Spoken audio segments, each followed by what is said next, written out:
Saya silakan Datuk Seri Haji Ismail bin Haji Abdul Muttalib. Yang berhormat Maran. Assalamualaikum warahmatullahi wabarakatuh dan salam sejahtera Datuk Yang Bertua, soalan saya nombor 2. Yang berhormat Menteri untuk jawapan. Salam Malaysia Madani, Datuk Tuan Yang Di-Pertua, kepada ahli-ahli yang berhormat. Saya mohon izin untuk menjawab soalan Yang Berhormat Maran secara bersekali dengan soalan nombor 22 daripada Pematang Pau bertarikh 24 Oktober, soalan nombor 29 daripada Kluang bertarikh 4 November, soalan nombor 44 daripada Batu Kawan bertarikh 19 November, soalan nombor 10 daripada Kuala Terengganu bertarikh 4 Disember, soalan 41 daripada Pematang Pau bertarikh 4 Disember dan soalan 41 daripada Muar bertarikh 12 Disember kerana kesemua 7 soalan ini melibatkan isu dan persoalan yang sama. Boleh, Yang Berhormat. Untuk makluman Tuan Yang Di-Pertua dan ahli-ahli yang berhormat, Kerajaan Madani sentiasa fokus dan juga committed bagi memastikan agenda pembangunan melalui pembaharuan semula bandar dapat dilaksanakan dengan komprehensif. Demi meningkatkan kualiti hidup rakyat serta mencapai hasrat bandar yang mampan dan berdaya huni. Sebagaimana manusia yang mempunyai tahap kesihatan dan jangka hajatnya, begitulah juga keadaan dengan kondisi bangunan dan juga bandar yang turut akan terdedah kepada situasi rosak, daif, usang serta semakin memburuk dengan pertambahan masa. Keadaan ini boleh memberi kesan ke atas keselamatan dan kebergunaannya. Berdasarkan piawaian Jabatan Kerja Raya JKR bagi jangka hayat aset infrastruktur dan aset kejuruteraan, tempoh jangka hayat optimal bagi infrastruktur ataupun bangunan adalah dalam lingkungan 50 hingga ke 80 tahun berdasarkan kepada parameter tertentu seperti jenis bahan binaan, struktur dan juga reka bentuk. Justru dalam menyokong usaha agar tahap guna tanah mencapai peringkat yang optimum serta kualiti infrastruktur dan kemudahan awam yang dapat menyokong kepesatan pembangunan negara, maka penyediaan satu rangka perundangan yang kukuh melalui cadangan penggubalan Aktah Pembaruan Semula Bandar ataupun PSB adalah kritikal untuk tanah air kita. Dalam hubungan ini, Kementerian melalui Plan Malaysia dengan kerjasama Malaysia Productivity Corporation MPC telah melaksanakan Regulatory Impact Analysis RIA dan selanjutnya telah menyediakan laporan Regulatory Impact Statement.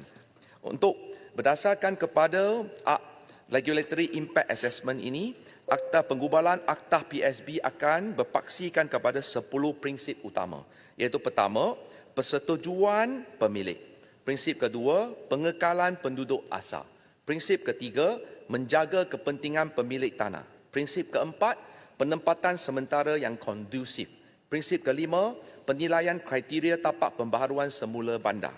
Prinsip keenam, guna tanah yang efektif. Prinsip ketujuh, penilaian terperinci berdasarkan kepada tapak laporan perancangan dan peruntungan. Prinsip ke-8, penambahbaikan penggunaan teknologi. Prinsip ke-9, kelulusan pembangunan mengikut prosedur peruntukan perundangan sedia ada. Dan prinsip yang ke-10, iaitu pembangunan berfasa dan juga berperingkat.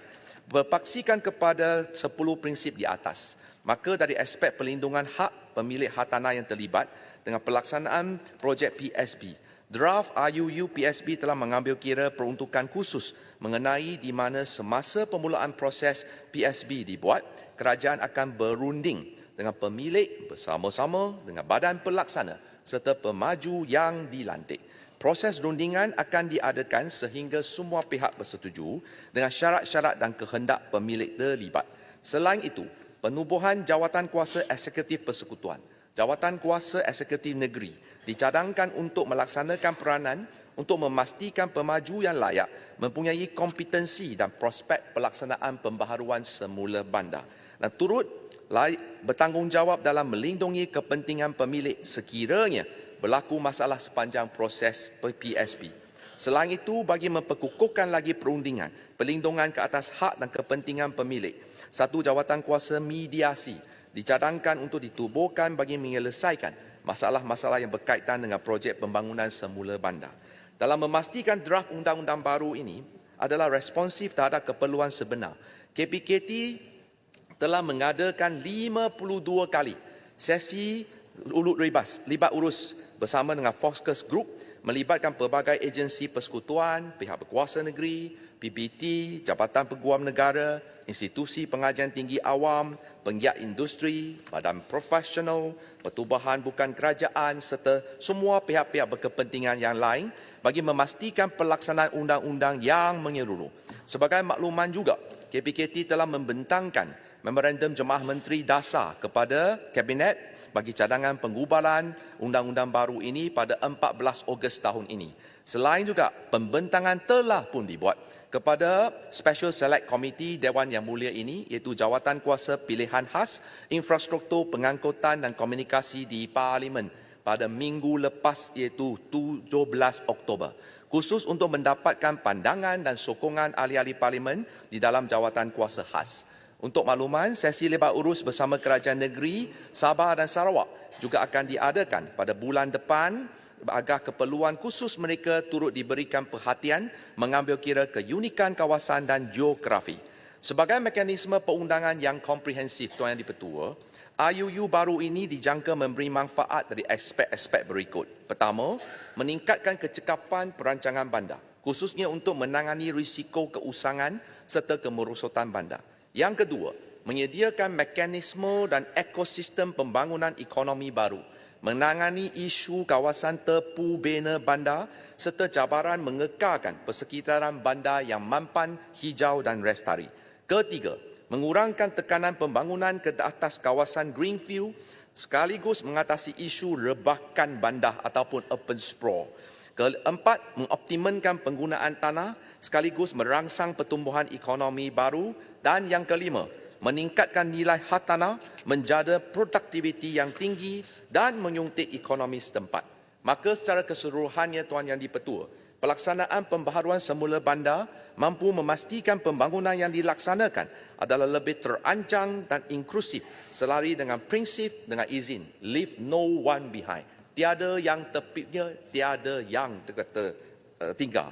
Termasuk dalam untuk melindungi hak pemilik yang terkesan. KPKT sentiasa komited dengan inisiatif pembangunan, berkonsepkan pembaharuan semula bandar dan ikhtiar.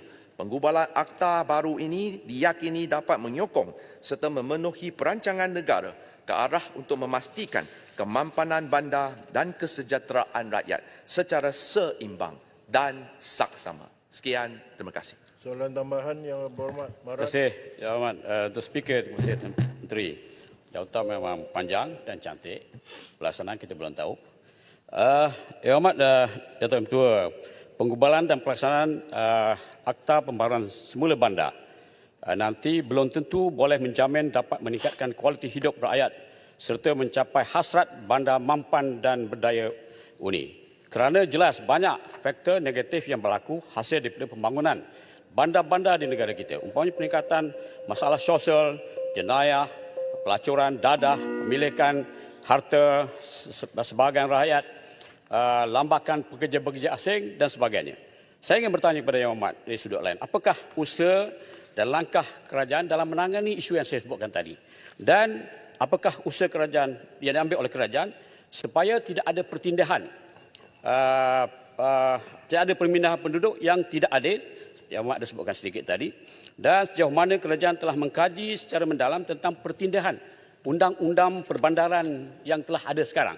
Umpamanya Akta Kejayaan Tempatan 1971 ataupun Akta 76, Akta 171 dan sebagainya. Terima kasih.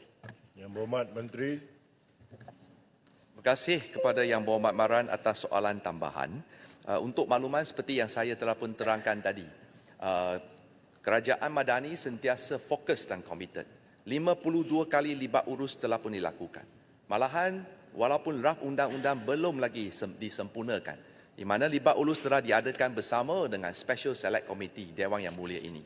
Maka semua isu-isu yang telah dibangkitkan oleh Yang Berhormat memang sedang ditangani dan kita yakin dengan semangat berat sama dipikul, ringan sama dijinjin, kita akan mampu mengatasinya dan pastikan kemampanan pembangunan bandar kita ini akan sentiasa diuruskan dengan penuh beradab dan juga bertata krama. Ini adalah kamus Anwar Ibrahim yang baru saya belajar hari ini.